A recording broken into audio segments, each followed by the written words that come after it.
to the channel, man. This is the Shy episode 9 recap. We know Keisha's free. Thank you, because I was tired of looking for her. I'm glad she's home. My boy Kev's trying to get back outside, live a normal life. So let's see how she reacts this episode after we seen the first episode where she's just in the house moping around. So hopefully she got her therapy and she's making it through this. But hey, shout out to Notification Gang. You're new to the channel, hit your subscribe button, turn on your notifications so you get something every time I upload. I'm Mo. I'm not gonna hold you up. Let's jump into this. This is episode 9 of The Shy. So starting the show off, Keisha wakes up. She has a little panic attack. So I think this is gonna be the main focus of her being able to get over whatever triggers her. Whether it's her dreaming about it or her seeing something outside that just relates her to her traumatic experience of being kidnapped and molested and raped. So she wakes up, Kevin runs in there, he's checking on his sister, because when you have that bond with your sibling, you just know something's wrong. So he went in there and he checked on her. So we get to see Dre and Nina, and they're out walking on the little coastline, and they just talking about everything that, hey, you know, Nina, she's worried about Kev and Keisha. She doesn't want anything else to happen to him, so she's being overprotective.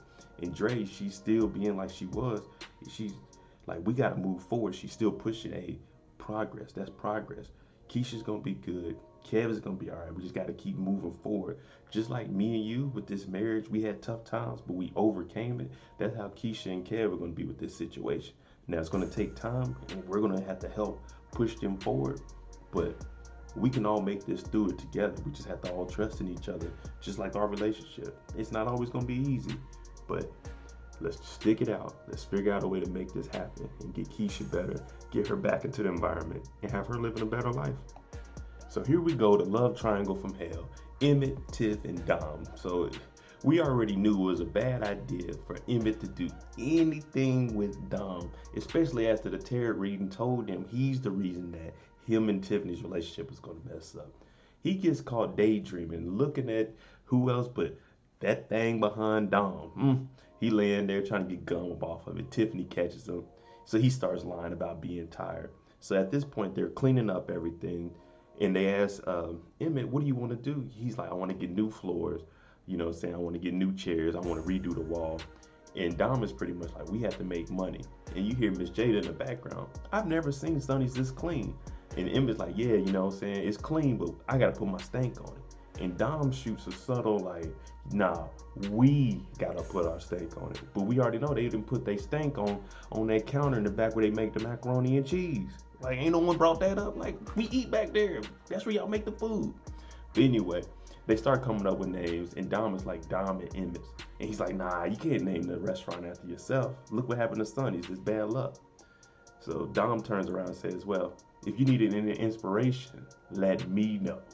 Tiffany looks, so it's like, come on, Dom, shh, keep that on the low, man. At this point, Ronnie is the local hero, you know what I'm saying? He found Keisha, she's been missing for a while, so he goes to Papa's church, and his father, the pastor, he's pretty much like, hey, here's some recognition for Ronnie, he saved it. And then the congregation, they actually come up with $5,000 and give him as a reward for finding her. So at this point, Ronnie's just like, oh man, I'm just here, like I don't want any money from her, I mean, I'll take it, but I didn't find her for money. I found her because it was the right thing to do. And who do we have in the crowd? Who else but Mr. Otis Perry and his wife. And they get up and they start talking. So really what they're trying to do is use the congregation for votes.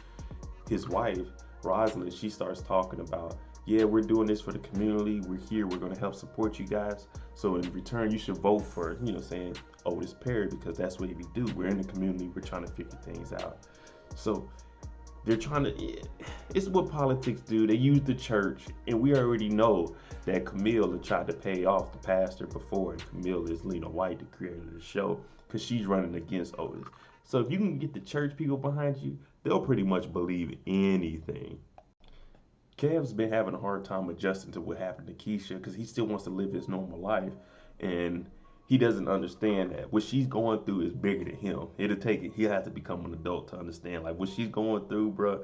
Like, she's definitely gonna need more time than what you want to go out and just hang out with your friends. But he ends up walking with Keisha, and she ends up having one of her panic attacks. She gets to the corner and she just starts freaking out. So Kev is like, hey man, are you good? You good? He's trying to talk to her and calm her down. So for Keisha, she's been going through therapy, and she's been taught breathe. Breathe, take your time, think it out. So after she recovers, they start walking a little more, and she starts talking to Kev, and she's like, you know, I'm going through a lot of things, and I heard you the other night, and you meant what you said, where you wish I didn't come home, and that hurts because I love you, you my brother, but why would you say something like you wouldn't want me to come back? That really hurts. So for Keisha and Kev, it's kind of a clash because she's like, you meant that, but we all know Kev didn't really mean that. But what he was saying, he was just young, he didn't know how to express himself. So for them, this is gonna be a little kink in their little relationship, but I'm sure they'll bounce back because that's what siblings do. Sometimes you say things that you don't mean, and you just got to get past it. Once you talk it out, moving forward should be easier. Emmett was just up front talking to Tiffany about coming up with names for the restaurant, and she's the reason that he's changed his life around. She's holding him down and everything, and Tiffany definitely supports him, even though I tell Tiffany she should come be with me, but that's neither here or there. But he does all this talking just to go in the back to talk to Dom while she's making the ribs. And they look like beef ribs, so that's cool. We don't do the pork. But he's talking to her like, hey man, have you been thinking about when we had sex? Did you miss it? You know what I'm saying? And Dom is like, man, I didn't think about it as much as you did. It was straight, you know what I'm saying? You did your thing, I did mine. And he's pretty much like, he wants his cake and eat it too. So he wants to do right by Tiffany, but he still wants Dom to want him. I guess because he's going to be around her every day and she got a body. So it's like, But if that's the case, you can't still be with Tiffany knowing that you still want to have sex and do things with Dom. So he's just messing it up. And they in the kitchen. Miss Jada's there and Tiffany, they still there at the restaurant. But he's in here talking to her like, oh, did you think about it? And Dom's pretty much like, I'm not like these other girls. I'm not going to beg you, to do anything with me. And then he starts saying, well, I love Tiffany and I will never mess it up. So why are you talking to Dom about this then? Just keep it moving. It happened. It won't happen again.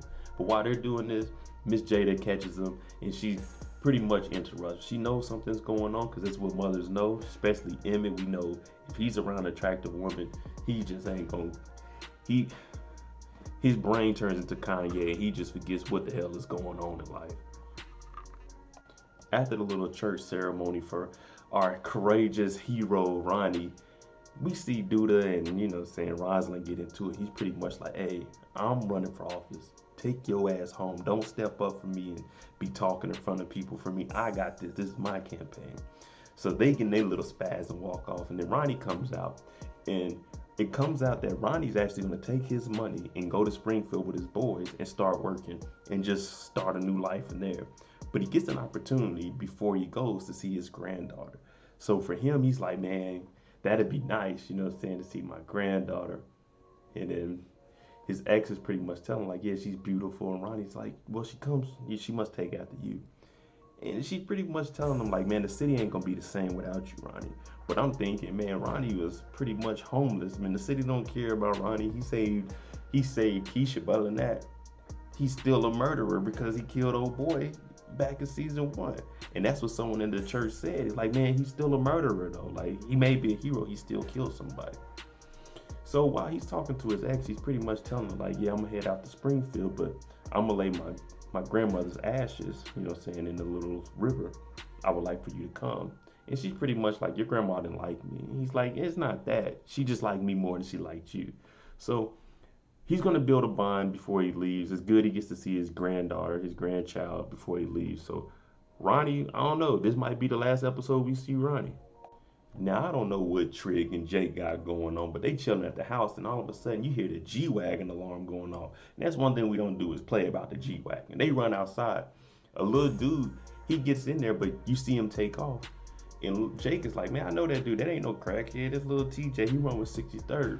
So when they look in the vehicle, nothing is took, but up under the seat, there's some drugs left. So they're like, man, what the hell is this? We don't know this little dude. Why is there drugs in my vehicle? Why would he leave this in here?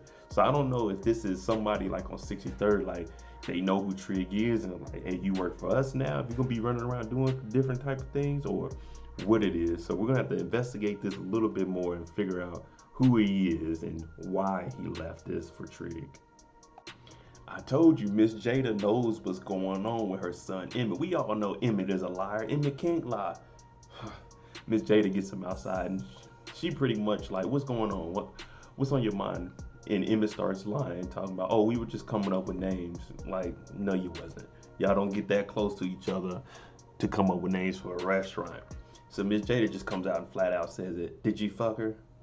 And he's like, man, it was a slip up, man. I didn't do it, but it was a slip up, man.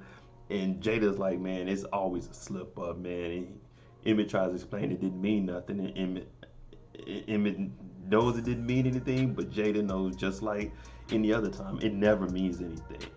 So he comes up with some stupid. Even I wouldn't lie like this. He talking about me having sex with Dom made me realize how much I love Tiffany, and it will never happen again. But Miss Jada's like, hey, you ain't gotta apologize to me. I'm not the one you cheated on. You know what I'm saying? You need to talk to Tiffany and figure out what you gonna do about it, because you messing up, man. You got a new restaurant on the way. You're supposed to be moving out. You're supposed to be taking care of Tiffany and your kid. You gotta get right, man. You keep messing up, you ain't gonna get nowhere like this. And this is what we all been waiting on to see if it had happened. Turns out Keisha is pregnant by the guy that kidnapped her. Come on, man. My thing is, it's unfortunate this happened, but they didn't go and like go to the hospital the day she got out and check for all this stuff. Like, I'm not. Y'all have to help me out. I don't know how it works, but I know the pregnancy test, they all right. But if you're kidnapped and raped, you should always go to the hospital, the police, and let them know like, hey, what's happening, and get checked on, because you could have got an STD or anything from it.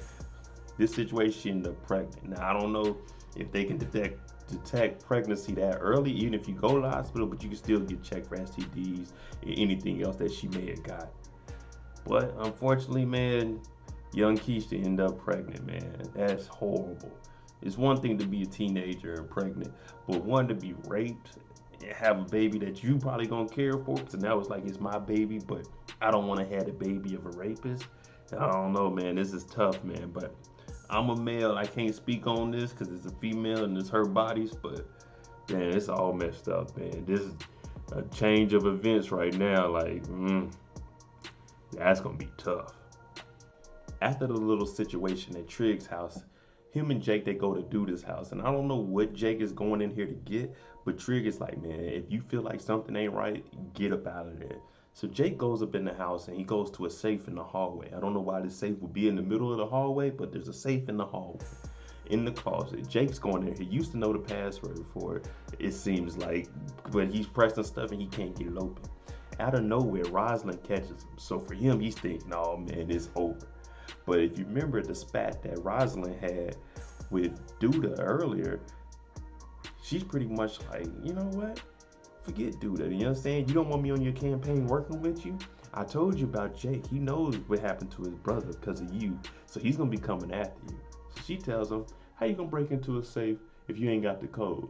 So Jake's like, damn. She gives him the code. Jake gets the information he needs about this safe. So Rosalind's pretty much like, okay, Otis, you want to play this game? I'm going to go behind your back. Whatever Jake's doing, I'm going to help him out. I'm not sure what it is, but I know it's against you because he's trying to steal out of your safe. So Rosalind, hey, she may have turned her back on Douda. Emmy has been thinking long and hard about what he wants to name the shop, and he's overthinking it. Kev stops by and he pretty much tells him, hey man, don't overthink it. You know what I'm saying? Just something simple, something that you can relate to, and it's just gonna be simple. Everybody's gonna know it. Just like Sonny's is Sonny's, make it something simple. So this whole time he's like, damn, I've been messing up, man. Like, I got to come up with a name, and I want to do right by Tiffany. So he's sitting there thinking, you know what I'm gonna do? I'm gonna go to the pawn shop. I'm gonna go get an engagement ring. And you know what? I'm about to just jump over the over the bridge and into the water. I don't know what I'm about to do, but I'm gonna get married to Tiffany and show her that I really care for her. Even though I slept with Dom, I don't think I'm gonna tell her about Dom, but I'm gonna marry you and show you that I'm serious about you. So he goes to the pawn shop. He finds a ring. He only has $500. So the lady's like, all right, we'll do $500 plus that watch. And he's like, man, my cousin gave me this watch. She like, well, that's all you can get. If you want this ring right here, you have to come up off that watch. So in a way, this is kind of Emmett growing up, getting rid of something for him to show someone else that he cares for him. But I don't know how this is gonna work for him, man. I just see this backfiring, man. Especially with you working with Dom on a day-to-day basis, it's gonna come out, man. Especially the way Dom be talking all reckless. Oh my goodness. Ronnie finally gets to see his granddaughter. It's been a while. And he's, hey man, he's just overfilled with joy. It's like you get to see your granddaughter. You see your daughter and your granddaughter. So shoot, I'm about to get up out of here. I done see my family, you know. Hey, my granddaughter seems pretty smart too. And the daughter's like, yeah, you know, we're trying to get her into special schools for the gifted children, but they don't have the money for it. Fortunately for them, Ronnie just made $5,000, so he hands the $5,000 over to be able to put his granddaughter in school before he heads to Springfield, because he's gonna have money down there. So he's pretty much, you would call this like just closing the circle. Like, I got to see my grandkid, you know what I'm saying, make sure she's straight, and now I can go off and continue to live my life. So for Ronnie, as an older man, it's like, man, you know, it's the simple things, the small things that would count in life. And this is what I care about. You know, my family's good. I'm about to get out of here, make it better for me. Hey, new beginnings, man, new beginnings. Good shit, Ronnie. Like I said, man, brothers and sisters, any siblings, they always gonna have a little clash, but at the end of the day, we still love each other. We still do everything for each other. So Keisha comes into Kevin's room like, hey, come run with me like we used to. And Kev is like, nah, man, you know what I'm saying? I don't want to do that. So Keisha just comes out and says it. Like, the whole reason I want you to come with me everywhere is because I'm actually scared. And you're pretty much like always looking out for me. I know you can protect me. So Kev is like, all right, cool. But if we go running, don't run off on me like you always do. You know you too fast for me. Well, that happens. And Keisha gets a little further ahead. She goes around the corner. She starts having another panic attack. So she has to sit down and breathe and think about it. Kev eventually catches up. Now, Kev has on some 12s, so I know for sure he wasn't running or running fast enough. Those are not running shoes. Those are just walk around, go to school shoes. But he catches up, and he's pretty much telling her, like, yeah, man, I'm here for you. I know that you're scared and all this stuff, but, man, I really do love you, and I actually care for you. So for them two, this is them getting closer, because it's Keisha coming out of her shell of being scared to be in the house, knowing Kevin's there with her. So she's actually out and about around the city. So things are looking a little bit better because her count to 10 and breathe in, breathe out is actually calming her down and keeping her good to go while she's out and about in the day-to-day life. It turns out the information that Trig and Jake went to get from Douda, they got the information. It's probably damaging information, and they gave it to Camille Holloway, the person he's running against. So Rosalind knew whatever they were doing, getting out of that safe, it had to be something to deal with the campaign. And since Otis talked to her like that, she was like, forget it, man. Jake, go give it to her. So once they get there, the assistant for Holloway, I won't say the assistant, the actual campaign manager is like, how much do you guys want for this? And they're like, nah, don't worry about it. You ain't got to pay us for this. Just know we trying to help out. So this is looking real bad for Otis. Whatever information they got, oh man, either he's gonna go to jail or it's just gonna be damaging information. He has to withdraw from the race. Now it's gonna be a long day today. We opening up Smokies. That's the official name of the restaurant by Emmett and Dom. And guess what? Emmett goes ahead and proposes to Tiff in front of everybody. The ribbon ceremony. Let's make it happen.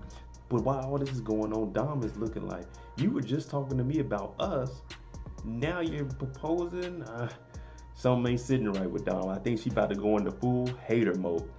But as the day goes on, the restaurant is packed, you know what I'm saying? Everybody showed up showing love, you know what I'm saying? But it turns out that Rail, the guy that gave them the actual restaurant, was like, yeah, you know what? All this food today is free. It's your grand opening. This is how you get people in. And was like, man, we're going to run out of food.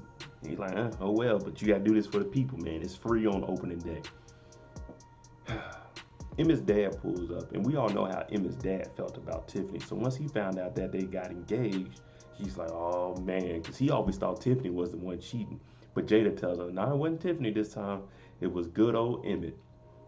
So he goes into the back. He sees Emmett and Dom back there talking, but he doesn't know that Emmett's messed around with Dom. And he starts talking to Dom because he sees what's behind her, and it's like, if Emmett ain't on this, I'm going to get on this. They start flirting and everything seems like it's going good. But Emmett's kind of getting like frustrated because he still wants Dom. He wants his cake and eat it too. I told you, he still wants Dom. And he doesn't want his dad to get up on it. So he pretty much steps in and breaks it up. Then we go to Ronnie. Unfortunately, Ronnie's outside getting ready to leave tomorrow, head to Springfield, start new beginnings. But the guy that yelled out that he was a murderer in the church, he ends up catching Ronnie walking out the back after he gets done eating and shoots him in the back of the head. And unfortunately for Ronnie, this is the end. We won't be seeing Ronnie anymore. He got shot in the back of his head. All because 2 seasons ago he killed a young man. Damn, it's a sad way to go out, man.